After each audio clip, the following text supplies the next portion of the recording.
ಶ್ರೀನಿವಾಸ್ ಗೌಡ್ರು ಇದ್ದಾರೆ, ಅವರನ್ನೇ ಮಾತಾಡಿಸ್ತೀನಿ. ಈ ಬ್ರಿಗೇಡ್ ರೋಡ್, ಚರ್ಚ್ ಸ್ಟ್ರೀಟ್ ಮತ್ತೆ ಎಂಜಿ ರೋಡ್ ಅಲ್ಲಿ ಯಾವ ರೀತಿ ಬಂದೋಬಸ್ತ್ ಮಾಡ್ಕೊಂಡಿದ್ದಾರೆ ಅಂತ. ಸರ್, ಪ್ರಮುಖವಾಗಿ 2 ವರ್ಷದ ಬಳಿಕ ಹೊಸ ವರ್ಷ ದೊಡ್ಡ ಮಟ್ಟದಲ್ಲಿ ಒಂದು ಸೆಲೆಬ್ರೇಷನ್ ಮಾಡಕ್ಕೆ ತಯಾರಿಯಾಗಿದೆ. ಈ ನಿಟ್ಟಿನಲ್ಲಿ ಯಾವ ರೀತಿ ಬಂದೋಬಸ್ತನ್ನ ಮಾಡ್ಕೊಂಡಿದ್ದೀರಿ ಸರ್?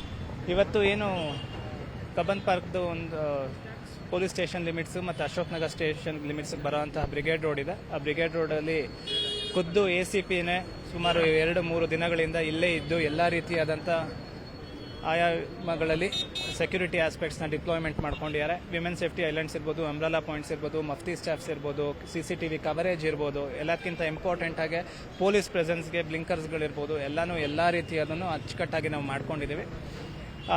ಇವತ್ತು ಎಷ್ಟೇ ಜನ ಬಂದ್ರೂ ನಾವು ಹ್ಯಾಂಡಲ್ ಮಾಡೋ ಕೆಪಾಸಿಟಿ ಇದೆ. ಎಷ್ಟೇ ಜನ ಬಂದ್ರೂ ಯಾವುದೇ ರೀತಿ ತೊಂದರೆ ಆಗದೆ ಇರೋಂಗೆ ನೋಡ್ಕೊಳ್ಳೋ ಒಂದು ಜವಾಬ್ದಾರಿ ಕೂಡ ಇದೆ. ಅವೆರಡನ್ನೂ ನಿಭಾಯಿಸ್ತೀವಿ ಅಂತ ಹೇಳ್ತೀನಿ. ನಮ್ಮ ACP ಇಲ್ಲೇ ಇರ್ತಾರೆ, ಪೂರ್ತಿ ದಿನ ಇಲ್ಲೇ ಡಿಪ್ಲಾಯ್ಮೆಂಟ್ ನೋಡ್ಕೊಂಡು ಯಾವುದೇ ರೀತಿಯಾದಂಥ ಯಾವುದೇ ಥರ ಘಟನೆಗಳಾಗದೇ ಇರೋಂಗೆ ನೋಡ್ಕೊಂತಾರೆ. ಇನ್ನೊಂದು CC ಕ್ಯಾಮ್ರಾಗಳು ಮತ್ತೆ ಡ್ರೋನ್ ಅನ್ನ ಜಾಸ್ತಿ ಇದು ಮಾಡ್ಕೊಂಡು ಐಡೆಂಟಿಫೈ ಮಾಡ್ತಾ ಇದೀರಿ ಅಂತ ಹೇಳಿ, ಪ್ರತಿಯೊಂದು ಕೂಡ ಎಷ್ಟು ಕ್ಯಾಮ್ರಾಗಳು ಬಳಸ್ತಾ ಇದೀರಿ? ಸುಮಾರು ನಾವು 200 ಕ್ಯಾಮ್ರಾಗಳು ಡಿಪ್ಲಾಯ್ ಮಾಡಿದೀವಿ, 8 ಡ್ರೋನ್ಗಳನ್ನ ಡಿಪ್ಲಾಯ್ ಮಾಡಿದೀವಿ. ಅಷ್ಟಲ್ದಲ್ಲೇ ನಮ್ದು ಪೊಲೀಸ್ ಪರ್ಸನಲ್ ಡಿಪ್ಲಾಯ್ಡ್ ಕ್ಯಾಮ್ರಾಮೆನ್ಸ್ಗಳು ಇರ್ತಾರೆ. ಯಾವುದೇ ರೀತಿಯಾದಂಥ ಯಾವುದೇ ಪ್ರಕರಣಗಳು ಅಥವಾ ಘಟನೆಗಳು ಸಂಭವಿಸಿದಂತೆ ನಾವು ಎಚ್ಚರ ವಹಿಸ್ತೇವೆ. ಮಹಿಳೆಯರು ಮತ್ತು ಮಕ್ಕಳಿಗೆ ಹೆಚ್ಚಿನ ಆದ್ಯತೆಯನ್ನ ಈ ಬಾರಿ ಕೊಡಲಾಗಿದೆ, ಯಾವುದೇ ಸಮಸ್ಯೆ ಆಗಬಾರ್ದು ನಿಟ್ಟಿನಲ್ಲಿ. ಏನು ಪ್ರತಿ ಸತಿ ವಿಮೆನ್ ಸೇಫ್ಟಿ ಐಲ್ಯಾಂಡ್ ಇತ್ತು, ಅದ್ರ ಜೊತೆಗೆ ನಾವು ಒಂದು ಅಂಬ್ರೆಲಾ ಪಾಯಿಂಟ್ಸ್ ಅಂತ ಕ್ರಿಯೇಟ್ ಮಾಡಿದೀವಿ. ಯಾಕಂದ್ರೆ ಎಷ್ಟೇ ದೂರದಿಂದ ಇದ್ರೂ ಸುಮಾರು 100 ಮೀಟರ್ ಒಂದೊಂದು ಅಂಬ್ರೆಲಾ ಪಾಯಿಂಟ್ಸ್ಗಳು ಕಾಣಿಸೋ ಹಾಗೆ, ಯಾವುದೇ ರೀತಿಯಾದಂಥ ತೊಂದರೆ ಇದ್ರೆ ಇಮಿಡಿಯೇಟ್ ಆಗಿ ಅಲ್ಲಿ ಹೋಗಿ ಕಾಂಟ್ಯಾಕ್ಟ್ ಮಾಡ್ಬೋದು. ಕೆಲವರು ಮೊಬೈಲ್ ಕಳ್ಕೊಬಹುದು, ಅವ್ರ ಫ್ಯಾಮಿಲಿನ ರೀಚ್ ಔಟ್ ಮಾಡೋಕ್ಕಾಗಲ್ಲ.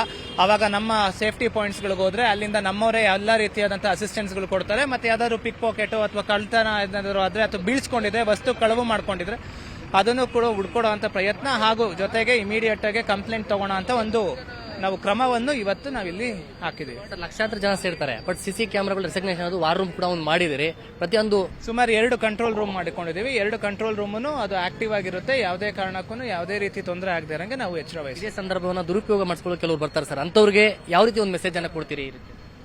ನೋಡಿ, ನಾವು ಸಾಕಷ್ಟು ಮೆನ್ ಡಿಪ್ಲಾಯ್ ಮಾಡಿದ್ದೀವಿ. ಎಲ್ಲದಕ್ಕಿಂತ ಇಂಪಾರ್ಟೆಂಟ್ ಆಗಿ ಈ ಟ್ರಬಲ್ ಮಾಂಗರ್ಸ್ ಯಾರಿರ್ತಾರೆ ಅಂಥವ್ರನ್ನ ನಾವು ಐಡೆಂಟಿಫೈ ಮಾಡಿ ಅಂಥವ್ರ ಮೇಲೆ ಆಕ್ಷನ್ ತಗೊಳಕ್ಕೋಸ್ಕರ ಸಪರೇಟ್ ನಮ್ದೊಂದು ಟೀಮ್ ಇದೆ. ಸುಮಾರು 250 ಜನ ನಾವು ಅದಕ್ಕೆ ಡಿಪ್ಲಾಯ್ ಮಾಡ್ಕೊಂಡಿದ್ದೀವಿ. ಯಾವುದೇ ಕಾರಣಕ್ಕೂ ಯಾವುದೇ ರೀತಿಯಾದಂಥ ತೊಂದರೆ ಆಗದಿರಂಗೆ ನೋಡ್ಕೊಂತೀವಿ. ಇದಿಷ್ಟು ಕೇಂದ್ರ ವಿಭಾಗದ DCP ಇರುವಂತಹ ಶ್ರೀನಿವಾಸ್ ಗೌಡರ ಮಾತು. ಕ್ಯಾಮರಾ ಪರ್ಸನ್ ನರಸಿಂಹ ಜೊತೆ ಗಂಗಾಧರ್ ವಾಗ್ತಾ, ನ್ಯೂಸ್ 18 ಕನ್ನಡ, ಬೆಂಗಳೂರು.